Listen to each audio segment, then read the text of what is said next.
Kasus ijazah Jokowi terus bergulir. Di Solo, sidang Citizen Lawsuit ijazah kembali digelar. Bagaimana persidangan ini bisa membuktikan keaslian ijazah Jokowi? Kita ulas bersama kuasa hukum penggugat ijazah Jokowi, M. Taufik, dan kuasa hukum Jokowi, YB Irfan, dan Guru Besar Fakultas Hukum Universitas Pelita Harapan, Prof. Jamin Ginting. Selamat malam, Bapak-Bapak. Selamat malam. Selamat malam, Priska. Selamat malam. Malam, Pak Taufik. Malam, Bro. Selamat malam, Priska. Selamat malam.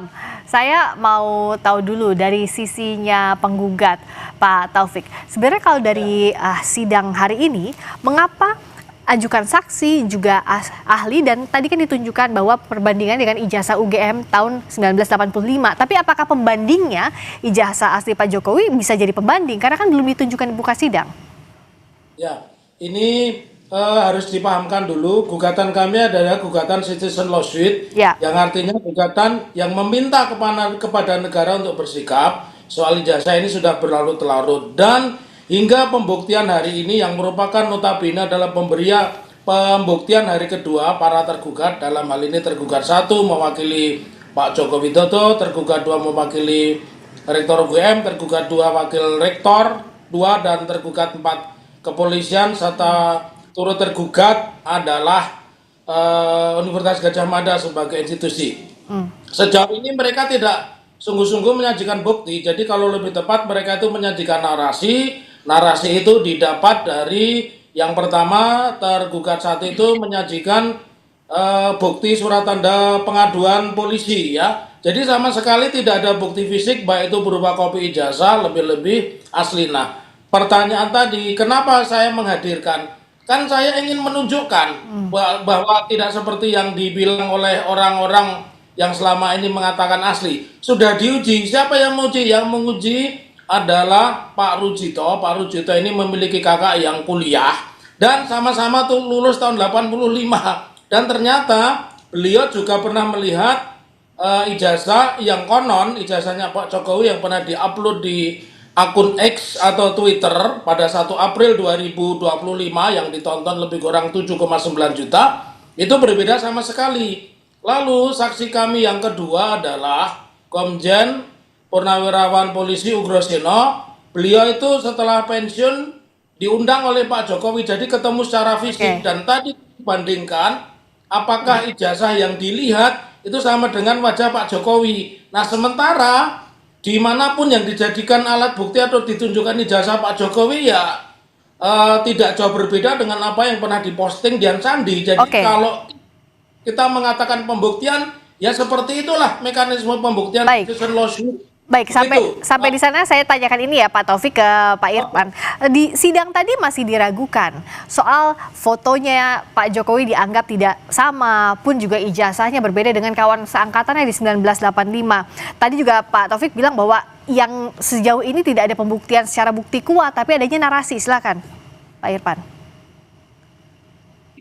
Terima kasih, Priska.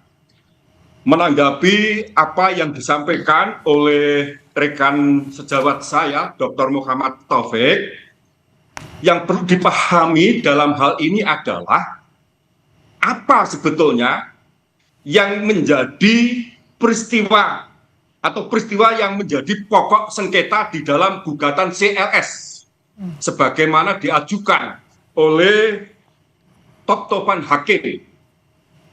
Nah, kalau kita cermati secara seksama bahwa peristiwa hukum yang menjadi pokok sengketa adalah mengenai tindakan Pak Jokowi yang menolak secara tegas untuk memperlihatkan ijazah asli kepada tim pembela ulama dan aktivis. Pertanyaannya adalah, apakah salah? Apakah merupakan suatu perbuatan melawan hukum? Apakah merupakan onrehmat gedang tindakan yang dilakukan oleh Pak Jokowi untuk tidak memperlihatkan ijazah asli kepada tim pembela ulama dan aktivis?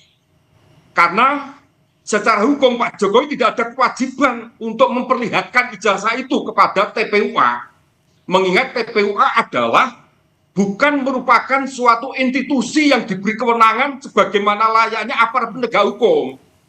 Untuk itu, karena segala dalil-dalil gugatan yang disampaikan oleh penggugat, kami selaku Tegas Satu, selaku kuasa hukum Pak Jokowi menyangkal secara tegas sesuai HIR 163, justru penggugat yang harus membuktikan. Baik.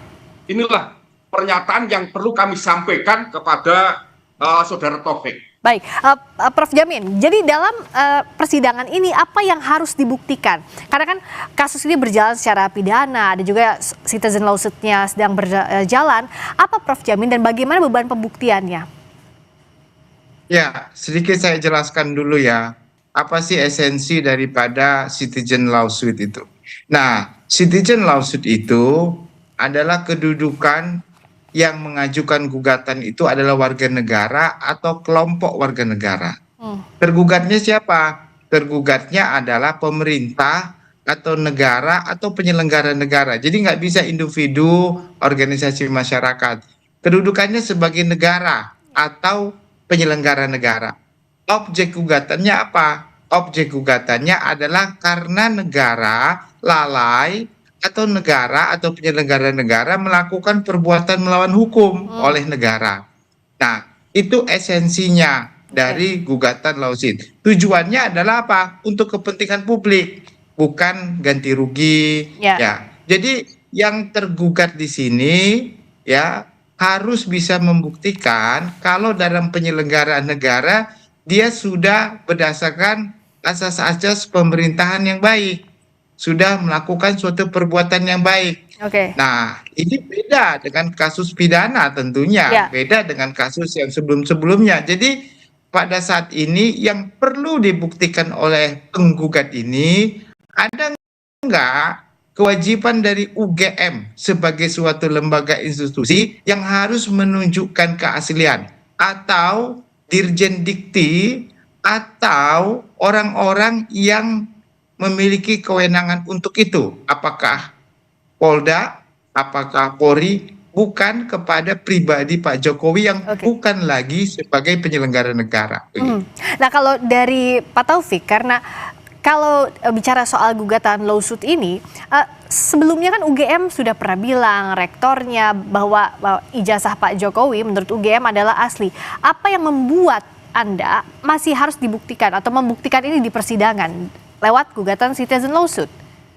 Ya, pertama saya koreksi dulu. Kita tidak menggugat Jokowi sebagai pribadi. Jangan lupa, Jokowi atau Pak Jokowi itu adalah entitas yang berada di Danantara. Danantara itu adalah lembaga negara. Jadi tidak bisa yang analisa mengatakan pribadi. Siapa yang menggugat pribadi? Lalu yang kedua, kami juga menggugat yang namanya Rektor Universitas Gadjah Mada. Kami menggugat Wakil Rektor. Kami menggugat Kapolri. Kenapa? Karena institusi itulah yang menyatakan mereka memiliki jasa sah. Bahkan kepolisian itu menyita di dalam proses pelaporan. Maka menjadi satu keanehan begitu. Kenapa sampai berlarut-larut bahwa negara yang seharusnya menyelesaikan isu tentang ijazah ini secepat mungkin, bahkan tadi rekan JB Irfan itu mengatakan akan meminjam kepada Polri, padahal Polri kami gugat. Jadi tidak ada lubang yang lolos yang lewat dari gugatan kami. Nah,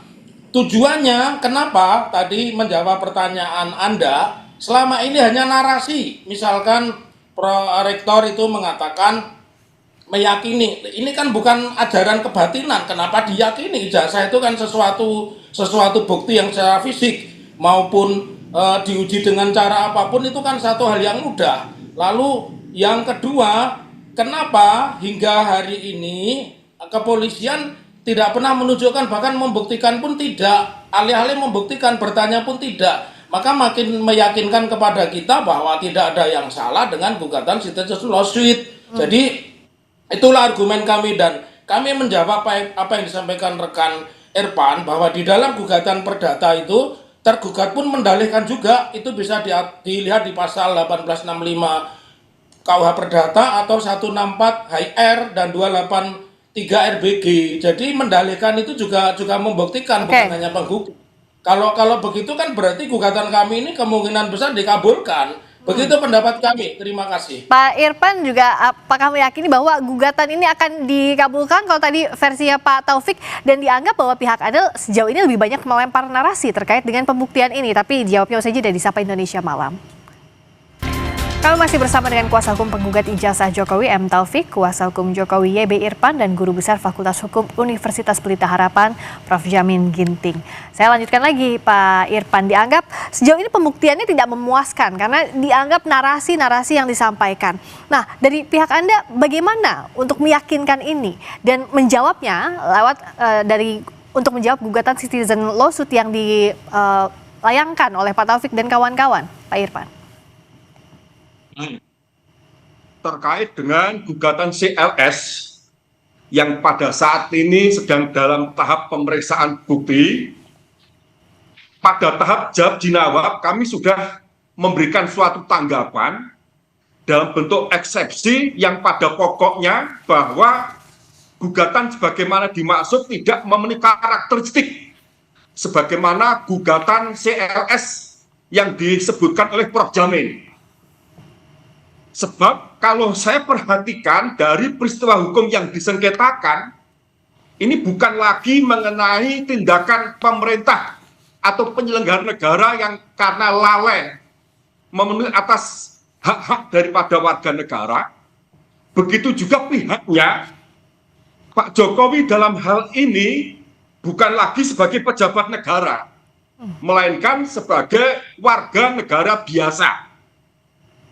Kemudian kalau saya perhatikan dari petitumnya atau hal-hal yang dimohonkan agar diputus oleh majelis hakim, bukan lagi dalam bentuk kebijakan yang harus diambil oleh penyelenggara negara dengan harapan jangan sampai hak-hak warga negara yang selama ini terabaikan terulang kembali, melainkan tuntutan yang dimaksud sebatas yang pertama menyatakan para tergugat perbuatan melawan hukum, kemudian menyatakan agar Pak Jokowi menyampaikan pernyataan maaf kepada penggugat. Memangnya siapa itu penggugat?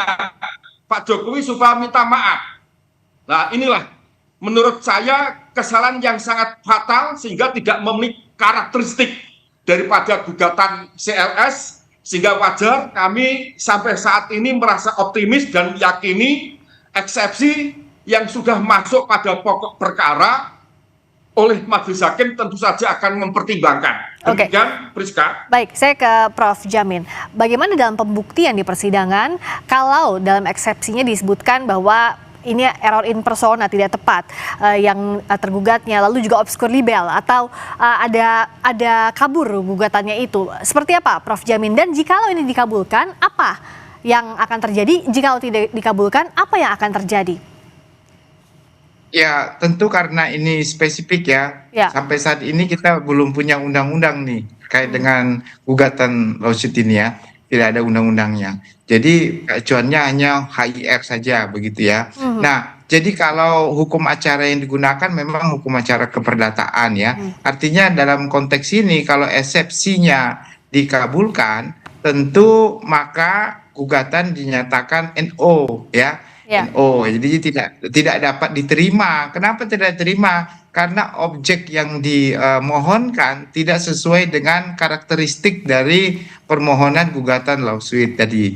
Tadi sudah disampaikan. Sebenarnya tuntutan utama daripada citizen lawsuit ini apa sih? Tujuan utamanya adalah supaya itu pemerintah melakukan tindakan yang diharapkan sesuai dengan keinginan dari masyarakat ya, tindakan ya, bukan ganti rugi, bukan uang begitu ya. Lalu melakukan perubahan terhadap kebijakan yang selama ini dianggap salah atau bertentangan, dan juga ada pemenuhan hak konstitusi dari warga negara tersebut. Nah, salah satu kalau tadi disampaikan oleh Pak Taufik terkait dengan meminta informasi publik, sebenarnya itu sengketa informasi publik yang sudah pernah juga diperiksa pada sistem informasi publiknya waktu itu sudah dilakukan. Jadi saya mengira apa yang menjadi kewajiban negara yang harus dilakukan untuk membuka apakah benar ada ijazah atau tidak, ini lebih spesifik ya. Jadi kepentingan publik yang dimaksudkan itu yang mana? Kalau Oke. terkait dengan kebijakan lingkungan hidup, kebijakan kelistrikan, ya itu bisa jadi terjadi. Tetapi kalau terkait dengan ini, mungkin kemungkinannya menurut saya hakim akan menilai ini apakah sesuai atau tidak sesuai, ya. Tapi kelihatannya lebih mengarah kepada organisasi masyarakat tertentu yang meminta pertanggungjawaban mantan presiden terkait dengan Oke. ada tidaknya ijazah begitu. Saya minta singkat-singkat saja ke Pak Taufik maupun ke Pak Irfan. Ke Pak Taufik, apakah Anda yakin tidak ada celah cacat formil sehingga gugatannya bisa dinyatakan NO atau need on verklat atau tidak bisa diterima? Nah, ini sudah terjawab sebenarnya. Kan tanggal 23 Desember persidangan dilanjutkan. Artinya eksepsi yang disampaikan oleh rekan Irfan itu sudah ditolak. Artinya pengadilan negeri Surakarta berwenang. Ya, oke. Lalu hari ini ada kabar bagus. Bonatua itu permohonannya diterima dan KIP. termohon dalam hal ini mantan presiden ketujuh itu untuk menundukkan ijazahnya. Lalu saya menggarisbawahi apa yang disampaikan oleh Prof. Jamin Ginting bahwa hukum itu selalu ada yang namanya escape clause, jalan keluar. Jadi Oke. tidak ada mengatakan tidak ada hukumnya. Jadi Baik. sudah jelas putusan KIP pusat dan ditolaknya eksepsi serta berlanjutnya pemeriksaan itu Baik. merupakan sebuah angin segar. Begitu. Baik. Terima kasih. Kalau Pak Irfan singkat saja, Anda meyakini bahwa masih ada celah untuk cacat formil? Kami yakini dan sekaligus koreksi pernyataan yang disampaikan oleh rekan kami Muhammad Taufik bahwa terkait dengan eksepsi yang ditolak adalah kompetensi mengenai kewenangan mengadili atau kewenangan absolut. Namun demikian, selain kompetensi absolut yang pada saat ini telah dinyatakan tidak dikabulkan, masih terdapat eksepsi lain, yakni eksepsi obscur libel, kemudian gugatan tersebut diajukan masih bersifat prematur, oleh karena notifikasi yang disampaikan sebelum 60 hari itu sudah diajukan gugatan, kemudian gugatan tersebut menurut pendapat saya terjadi error impersona, mengingat Pak Jokowi bukan lagi sebagai penyelenggara negara, tetapi di dalam gugatan CLS ini ditarik sebagai pihak Baik. tergugat satu. Terima kasih. Baik, prosesnya masih berlangsung. Persidangan CLS ini atau Citizen Lawsuit ini sekaligus juga jadi pendidikan hukum untuk publik. Kita akan lihat kemana arahnya, apa yang jadi putusan hakim. Terima kasih kuasa hukum penggugat ijazah Jokowi, Pak M. Taufik, Terima kuasa kasih. hukum Pak Jokowi, Pak Yabi Irfan, Guru Besar Fakultas Hukum Universitas Pelita Harapan, Prof. Jamin Ginting. Selamat malam, terima kasih. Malam. Prof.